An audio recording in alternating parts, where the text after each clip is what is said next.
తాకట్లో ఉన్న మీ బంగారాన్ని విడిపించి ఆ రోజు ఆన్లైన్ రేటుకి కొంటాం. Sharma gold company. నమస్తే, వెల్కమ్ టు సుమన్ టీవీ. నేను మానస. ఈరోజు మనతో పాటు ఉన్నారు జ్యోతిష్య రత్న, జ్యోతిష్య చక్ర వైభవ నిపుణ డాక్టర్ రాళ్లపల్లి రవికుమార్ గారు.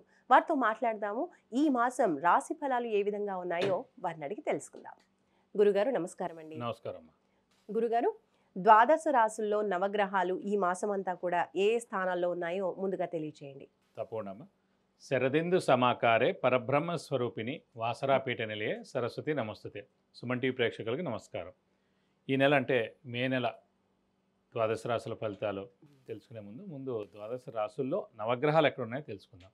ముందుగా సూర్యుడు వచ్చేసి మనకి 15 మే దాకా ఉచ్చస్థానమైన మేషంలో ఉంటారు. 16 మే నుంచి మనకి వృషభ రాశిలోకి వెళ్తారు. అలాగే కుజుడు వచ్చి మనకి నీచ స్థానమైన కర్కాటక రాశిలో ఉంటాడు ఈ నెలలు కూడా. నెక్స్ట్ వచ్చేసి రాహు మనకి కుంభరాశిలోకి ప్రవేశిస్తున్నాడు 18 మే నుంచి. అలాగే కేతు కూడా 18 మే నుంచి మనకి సింహరాశిలోకి ప్రవేశిస్తున్నాడు.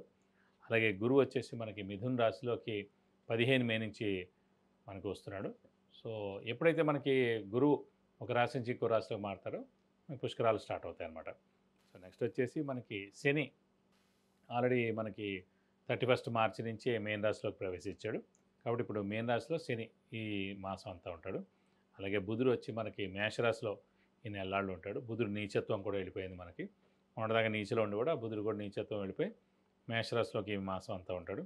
అలాగే మనకి శుక్రుడు వచ్చేసి మేన్ రాశిలో ఉచ్చస్థానంలో ఈ మాసం అంతా ఉంటాడు. ఈ నెల మెయిన్గా ఏంటంటే 3 మేజర్ గ్రహాలు, మెయిన్ గ్రహాలైన గురువు, రాహు, కేతువులు మనకి రాశులు మార్పు చెందాయండి. ఉదాహరణకి గురువు మొన్నటిదాకా వృషభ రాశిలో ఉన్నవాడు 15 మే నుంచి మిథున రాశిలోకి ప్రవేశించడం. అలాగే రాహు మనకి మేన్ రాశిలో ఉన్నాడు ఏనార్థం నుంచి.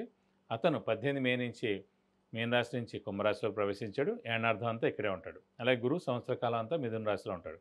అలాగే కేతు వచ్చేసి మనకి కన్యా రాశి నుంచి సింహరాశిలోకి ప్రవేశించాడు ఈ 18 మే నుంచి. సో ఈ ఏనార్థం అంతా కూడా సింహరాశిలోనే కేతు ఉంటాడు.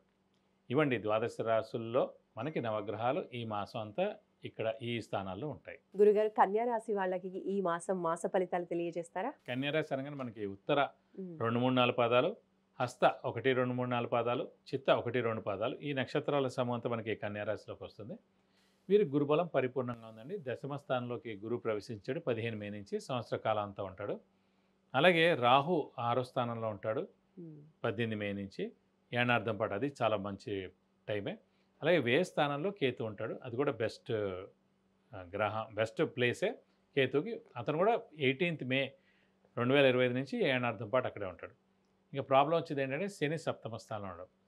మామూలుగా జాతకరీత్యానే లగ్నం నుంచి చూసుకున్నప్పుడు సప్తమ స్థానం అనేది భార్యాభర్తల స్థానం, అన్యోన్యత స్థానం, అలాగే వివాహ స్థానం, అలాగే మామూలుగా బిజినెస్ ఉంటే కనుక పార్ట్నర్ స్థానం. సో ఇప్పుడు ప్రస్తుతం గోచారీత్యా సప్తమ స్థానంలో శని ఉన్నాడు కాబట్టి కన్యారాశి వారికి సప్తమ వివాహ స్థానం, అలాగే భార్యాభర్తల స్థానం అన్నా కాబట్టి ఈ భార్యాభర్తల మధ్యన అన్యోన్యత లోపించడం, చిన్న తగాదాలు ఏర్పడడం, అలాగే బిజినెస్ ఉంటే కనుక పార్ట్నర్ తోటి వైరుధ్యాలు రావడం, అలాగే సప్తమ స్థానం అంటే మన ఇమీడియట్ బాస్ కూడా అండి, జాబ్లో అయితే కనుక సో ఇమీడియట్ బాస్తో కూడా ప్రాబ్లమ్స్ ఉండేందుకు అవకాశాలు అన్నమాట. కాబట్టి మనం జాగ్రత్తగా మౌనంగా ఉంటే ఈ 2.5 సంవత్సరాలు అంటే 2.5 సంవత్సరాలు అంటే చాలా ఎక్కువ.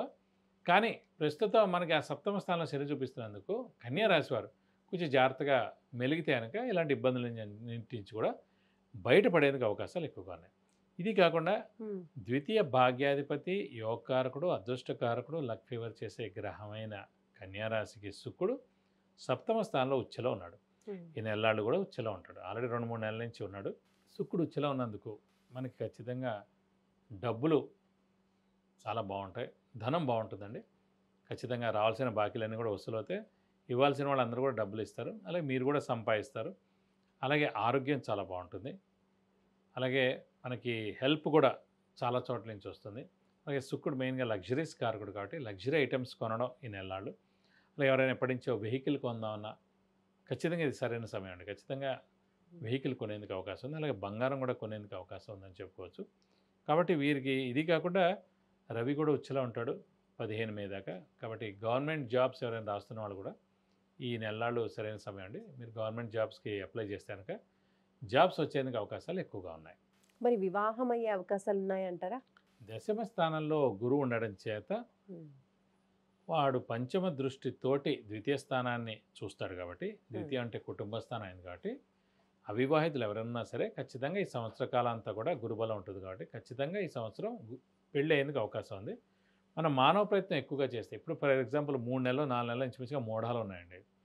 ఈ 3 నెలల్లో మనం మూఢం ఉన్నప్పుడు ఎలాగో చేసుకోవడానికి లేదు. మూఢం ఎప్పుడు వచ్చిందంటే మనకి 10th జూన్ నుంచి 8th జూలై దాకా గురు మూఢమే. అంటే ఇంచుమించుగా ఒక 1 మంత్ మనకి ఏ శుభకార్యాలు చేయలేం. అలాగే 30th నవంబర్ 2025 నుంచి 13 to 26 అంటే మనకి ఇంచుమించుగా 2 నెలలు లేవు ముహూర్తాలు నెక్స్ట్ ఏడాది. కాబట్టి ఇప్పుడు నుంచి మనం కష్టపడితే, ఇప్పటి నుంచి మనం స్మార్ట్ వర్క్ చేసి అన్నీ ఎక్కడ మనం మిస్ అవ్వకుండా అన్నిటికీ రెడీగా ఉండి ఫస్ట్ ఆఫ్ ఆల్ ఆ మ్యాట్రిమోనీలో అప్లోడ్ చేయించడం, మనకి ఏం లేదు, అన్నిటికీ మెయిన్ రిక్వైర్మెంట్ కాలంలో కరెక్ట్గా మీరు ఏమనుకుంటున్నారో అది రిక్వైర్మెంట్ కాలంలో రాయాలి. అంటే హైటు, కలరు, అలాగే క్యాస్ట్, అలాగే సబ్సెక్టు, అలాగే గోత్రం, మెయిన్గా మీకు కావాల్సిన మీ రిక్వైర్మెంట్ అంటే ప్రతి నక్షత్రానికి ఒక 17-18 నక్షత్రాలు కలుస్తాయి. ఆ నక్షత్రాలు ఉన్న వాళ్ళే పంపించండి అన్నారు అనుకోండి, 90% అక్కడికి అయిపోతుంది అన్నమాట. సో క్రిస్టల్ క్లియర్గా మీరు రిక్వైర్మెంట్ కావాలన్నా కరెక్ట్గా మీకు ఏం కావాలనేది రాయాలి. అంతేకాని మీరు సగం రాశారనుకోండి, అవతల అసలు రెస్పాండ్ అవ్వడం. ఎప్పటికీ మన అమ్మాయి ఫోటో అక్కడే ఉండిపోతుంది, మన రిక్వైర్మెంట్ కాలం అలాగే మిగిలిపోతుంది. అందుకే మనకు తెలియపని 2-3 అడగాలి, ఆల్రెడీ పెళ్లి చేసిన వాళ్ళని అడగాలి, మీరు ఎలా పెట్టారని మ్యాట్రిమోన్లో, మీరు ఎలా ఇదయ్యారు, ఆ మ్యాట్రిమోన్లో ఏది బెస్ట్ అన్నీ అడిగి జాగ్రత్తగా చేస్తే కనుక ఖచ్చితంగా ఈ సంవత్సరం కాలం అంతా కూడా వివాహ సమయం ఉంది. మళ్ళీ 2-3 నెలలు మూఢం ఉంది కాబట్టి ఈ నెల గట్టిగా ప్రయత్నిస్తే ఎంగేజ్మెంట్ అయినా అవ్వచ్చు, అంటే పెళ్లి కూడా కుదిరేందుకు అవకాశాలు ఎక్కువగా ఉన్నాయి. మరి విదేశీయానం గురించి తెలియజేయండి. విదేశీయానం కూడా ఖచ్చితంగా ఉండేందుకు అవకాశం ఉంది. ఎందుకంటే శుక్రుడు ఉచ్చులో ఉన్నాడు, యోగకారకుడు, అదృష్టకారకుడు. సో అదృష్టం పరిపూర్ణంగా ఉంది కాబట్టి, గురుబలం పరిపూర్ణంగా ఉంది కాబట్టి గట్టిగా ప్రయత్నిస్తే ఈ నెల విదేశీయానం అది మనకి ఎలా అయిపోయినా ఫారెన్ టూర్ అయినా అవ్వచ్చు, విజిట్ అయినా అవ్వచ్చు, అసైన్మెంట్ అయినా అవ్వచ్చు. సో ఖచ్చితంగా ఈ నెల వెళ్ళేందుకు అవకాశాలు ఎక్కువగా ఉన్నాయి. మరి కన్యా రాశి వాళ్ళకి ఈ మాసం ఇంకా బాగుండాలంటే ఏ పరిహారాలు పాటించాలి?